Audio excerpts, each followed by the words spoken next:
Assalamualaikum warahmatullahi wabarakatuh. Bersama aku, Mr. Basar 3. Okey, Malaysia seri dengan Korea Selatan 3-3.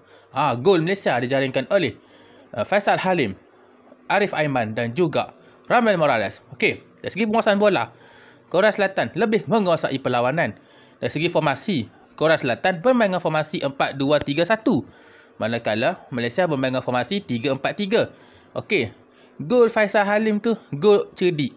Nampak macam dia nak passing kepada Arif Aiman, tapi dia terus shoot bola masuk gol. Tapi gol Lee Kang In, pemain Korea Selatan pun cantik juga. Okey, Korea Selatan ni dia orang bermain dengan short passes, membuat build up play dan juga membuat pelbagai serangan. Kadang-kadang dia orang akan passing bola ke tengah, passing bola ke tepi. Dan Korea Selatan ni dia orang akan build up play daripada bawah menggunakan Kim Min Jae, dan first player Korea yang akan start build up play ialah Kim Min Jae. Sebab tu kalau kau tengok semalam, Kim Panggon mengarahkan Darren Lock untuk lebih pressing Kim Min Jae. Darren Lock lebih untuk pin, untuk kacau Kim Min Jae ketika fasa build up play. Dan sebab tu kita tengok semalam berapa kali Darren Lock pressing Kim Min Jae bertujuan untuk mengganggu build up play Korea. Okey, Korea Selatan, Malaysia, kita bertahan dengan baik di separuh masa pertama sebab kita bocor pun menerusi corner kick. Korea Selatan, dia orang banyak menyerang menggunakan Son Heung-min. Setiap kali switch play dilakukan, dia orang pasti akan banyak mengarahkan bola ke arah Son Heung-min.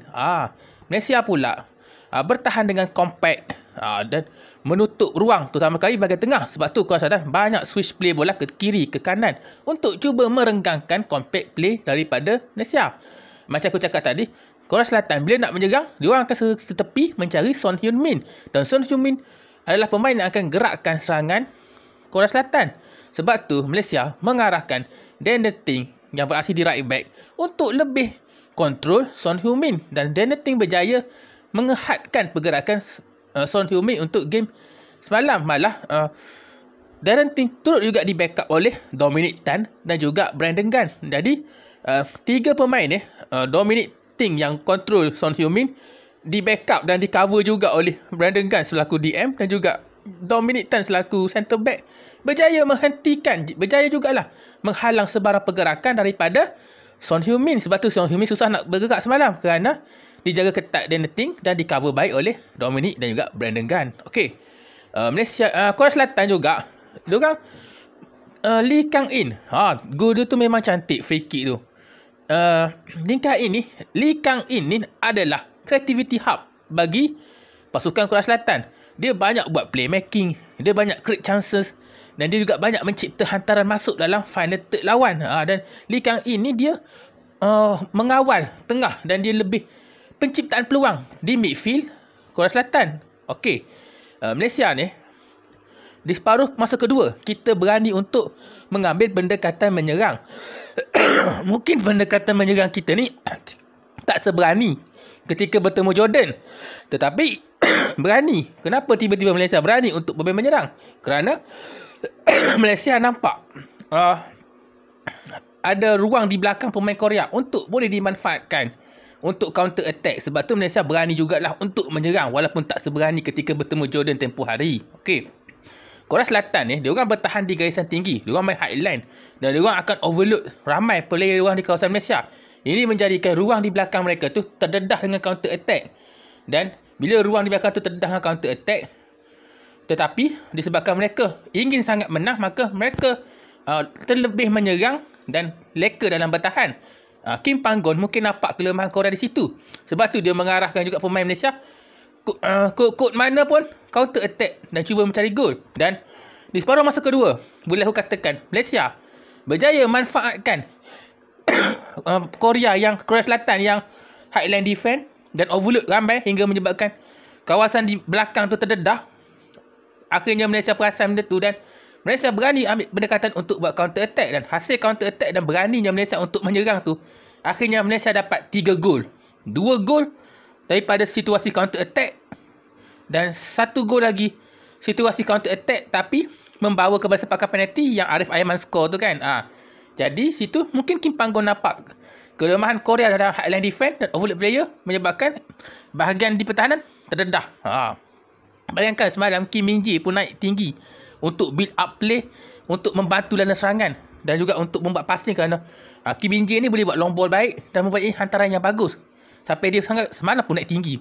Jadi menyebabkan kawasan di belakang pemain Korea ni sangat terdedah dan Malaysia mengambil kesempatan counter attack dan dapat 3 gol. Walaupun satu tu penalti Arif Aiman. Korea Selatan ni lepas kena 2-1, diorang meningkatkan asakan.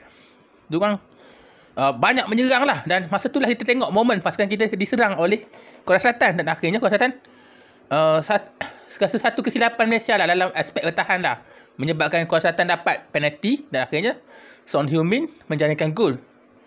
Okey, dikala permainan tu nampak macam nak menang ke Korea Selatan, Korea Selatan mengambil pendekatan untuk menurunkan sedikit perlawanan. Untuk mungkin ini game management daripada Jurgen Klinsmann mungkin untuk mengendur keasakan kerana mereka merasakan mungkin kemenangan dalam tangan. Malaysia pula bila nampak Korea Selatan mula kendurkan serangan, Malaysia cuba beranilah untuk menyerang lagi. Sekurang-kurangnya mungkin mendapatkan kebesaran serinya. Akhirnya Rommel Morales masuk dan Malaysia akhirnya nampak macam nak kalah 3-2. Akhirnya Rommel Morales berjaya menjaringkan gol penyamaan bagi Malaysia bagi mengikat Korea Selatan 3-3. Sebelum tu juga Malaysia membuat juga beberapa pertukaran pemain macam Paulo Josue masuk. Paulo Josue masuk tu untuk membentuk supaya adanya link up play dan antara midfield dan juga striker dan juga pemain sayap. Lepas tu masuk Junior Estol, Sami Kuti untuk mengukuhkan lagi pertahanan. Mungkin masa tu Kim Panggon rasa seri pun dah okey untuk Malaysia, tetapi bila dah kena 3-2, mungkin dia pun nampak Korea Selatan agak sedikit kendur di ujung-ujung perlawanan. Sebab tu dia ambil gamble, membuat pertaruhan arah pemain untuk menyerang juga, dan akhirnya Rommel Morales datang dan menjaringkan gol penyamaan untuk Malaysia. Okey, Malaysia ni pula di separuh masa pertama, macam aku cakap, kita bertahan dengan baik, compact play, menutup ruang.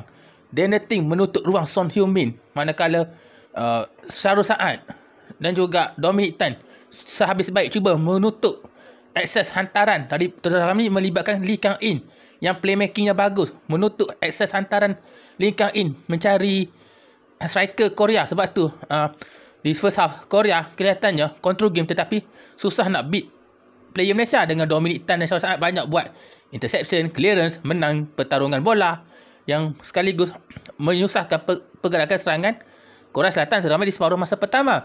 Dan gandingan pertahanan Malaysia dibantu pula oleh Brandon Gunn dan Stuart Wilkin yang menjalankan tugas sebagai double pivot dengan baik. Kalau tengok di first half, Brandon Gunn dan juga Stuart Wilkin banyak bertindak sebagai pelindung, perisai, shielding, memprotect back four daripada serangan Korea Selatan, dan itu menyebabkan Korea Selatan suka menembusi pertahanan Malaysia, terutama di separuh masa pertama kerana protection baik punya oleh dua DM kita tu. Membantu pertahanan. Jadi Dominic, Syarul Saad dan juga Dion Koo lebih confident dalam bertahan kerana adanya bantuan daripada Brandon Gunn dan juga Stuart Wilkin sebagai double pivot, double defensive midfield. Okey. Malaysia bila dapat counter attack, terutama di separuh masa kedua, kita mula bermain secara counter attack. Secepat mungkin bola akan dihantar mencari dua pemain white player kita, iaitu Faisal Halim dan juga Arif Aiman. Walaupun diorang tu mungkin kecil, pendek, tetapi diorang mempunyai kelincahan dan skill individu yang baik, dan beberapa kali diorang berjaya masuk daripada white area, mencipta beberapa gerakan serangan balas daripada white area, dan akhirnya Faisal Halim skor gol dan Arif Aiman dijatuhkan, akhirnya penalti dan dia pun skor. Dan beberapa kali juga ancaman kepada Korea Selatan yang bermain terlalu highline, dan kita manipulate dengan counter attack, dan beberapa kali kita mengancam mereka melalui beberapa siri serangan balas daripada white area. Okey, kesimpulannya Malaysia seri 3-3 dengan Korea Selatan. Walaupun kita seri 3-3 tetapi kita telah tersingkir dan pulang awal, tetapi kita bolehlah pulang awal dengan senyuman kerana kita telah seri dengan pasukan kedua terkuat di benua Asia ni. Okey, saya rasalah konten kita kali ni. Kalau korang suka konten saya, boleh like, share, komen dan subscribe channel YouTube ni. Jumpa lagi. Assalamualaikum warahmatullahi wabarakatuh. Bye. Semangat. Assalamualaikum. Malaysia boleh. Malaysia boleh. Malaysia boleh. Assalamualaikum.